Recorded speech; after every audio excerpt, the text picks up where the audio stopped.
ஆகியோர்படி super star Rajinikanth அவர்களுடைய படத்தை பார்க்க நேரமாகிறது என்பதற்காக 8ஆம் வகுப்பு எக்ஸாமை பாதி எழுதி பாதி எழுதாமல் விட்டு ஓடிய நடிகர் ஆடுகளம் நரேன். வாங்க வீடியோக்குள்ள போலாம். வீடியோக்குள்ள பொறுத்த முடியாத நம்ம சேனலை சப்ஸ்கிரைப் பண்ணலாம். உடனடியாக சப்ஸ்கிரைப் பண்ணிக்க. நன்றி. சூப்பர் ஸ்டார் ரஜினிகாந்த்னாலே அவருடைய ரசிகர்கள் அவர் மேல பைத்தியமா இருப்பாங்க அப்படின்றது தெரியும். ஆனா இப்படி இருப்பாங்கன்னு யாரும் நினைச்சு கூட பார்க்கல. அவரு சொல்லக்குள்ள அவருக்கு சிரிப்பு வருது. அதாவது அவரு சின்ன வயசுல 8வது படிக்குள்ள சூப்பர் ஸ்டார் ரஜினிகாந்துடைய பில்லா படம், அது second time release, first time இல்ல செகண்ட் டைம், அதாவது ரீ ரிலீஸ் போல சொல்றாரு. ரீ ரிலீஸுக்கு அவர் என்ன பண்ணிருக்காருன்னா 8ஆம் வகுப்பு எக்ஸாம் அப்பெல்லாம் பாத்தீங்கன்னா 8வது 10வதுலாம் வந்து ஒரு பெரிய எக்ஸாம் போல.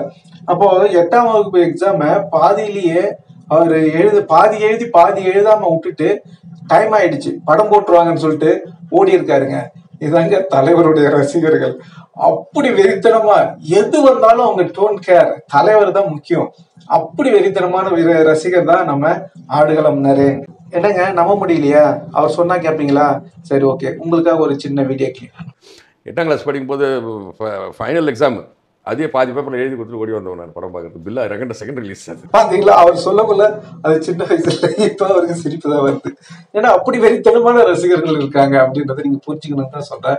வேற ஒண்ணும் இல்லைங்க. இவர் எவ்வளவு பெரிய வயசு, ஆனா தலைவருடைய வெறித்தனமான ரசிகர் அப்படின்னு சொல்றாருங்க. எப்படி இருக்குது பாருங்க. அப்படி ஒரு கூஸ் மூமெண்டாவே இருக்கு எனக்கு. உங்களுக்கு எப்படி இருக்கு? கண்டிப்பா நீங்க அதை கமெண்ட்ல சொல்லணும். அது மட்டும் இல்லைங்க, அவரு இவ்வளோ வெறித்தனமான ரசிகர் நம்ம தலைவர் கூட நடிச்சிருக்காருங்க. எந்த படம்னு கேட்டீங்களா? பேட்டை. இந்த படத்தை செதுக்குன்னு செதுக்குனாரு நம்ம கார்த்திக் சுப்புராஜ். அவரும் நம்ம தலைவருடைய ரசிகர் தாங்க, வெறித்தனமான ரசிகர். இந்த மரண மாஸ் காட்டினார நம்ம அனிருத், அவரும் தலைவருடைய வெறித்தனமான ரசிகர்.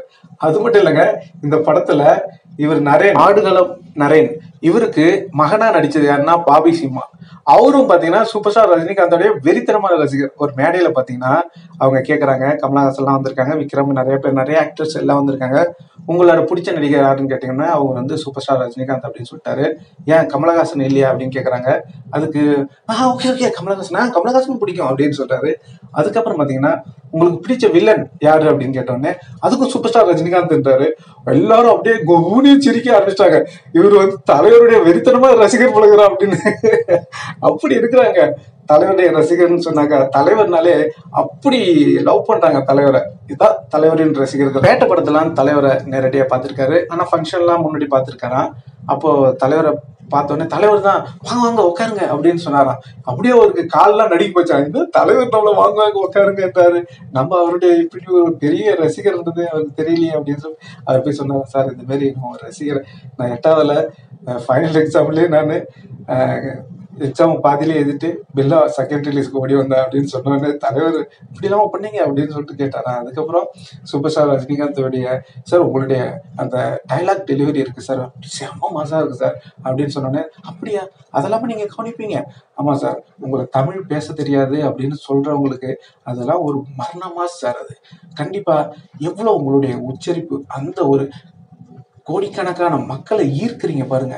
இப்ப சாதாரணமா பாஷாவில நான் ஒரு தடவை சொன்னா 100 தடவை சொன்ன போல அப்படின்னு சொன்னீங்க. ஆனா வேற ஒரு நடிகர் என்ன சொல்லியிருந்தா, நீ ஒரு தடவை வேணா சொல்லு, 100 தடவை வேணா சொல்லு, 400 தடவை வேணா சொல்லு, சொல்லிட்டு போ அப்படின்னு சொல்லிட்டு போயிட்டே இருப்பாங்க. ஆனா இன்னைக்கு அந்த டைலாக் பாத்தீங்கன்னா யாரும் சொல்லலைங்க, எல்லாரும் சொல்லிட்டு இருக்காங்க. அப்படி ஒரு மரண மாஸ் காட்டியிருக்கீங்க, அப்படி எல்லாரும் ஈர்த்திருக்கீங்க. படத்துல மட்டும் இல்ல சார், தனியா நீங்க எந்த மீட்டிங்ல எதையாவது பேசப்படல பஞ்ச் டைலாக் இருக்கட்டும், அதையும் நாங்க ரசிப்போம் சார். அதுவும் வைரலா போயிட்டு இருக்கு சார்.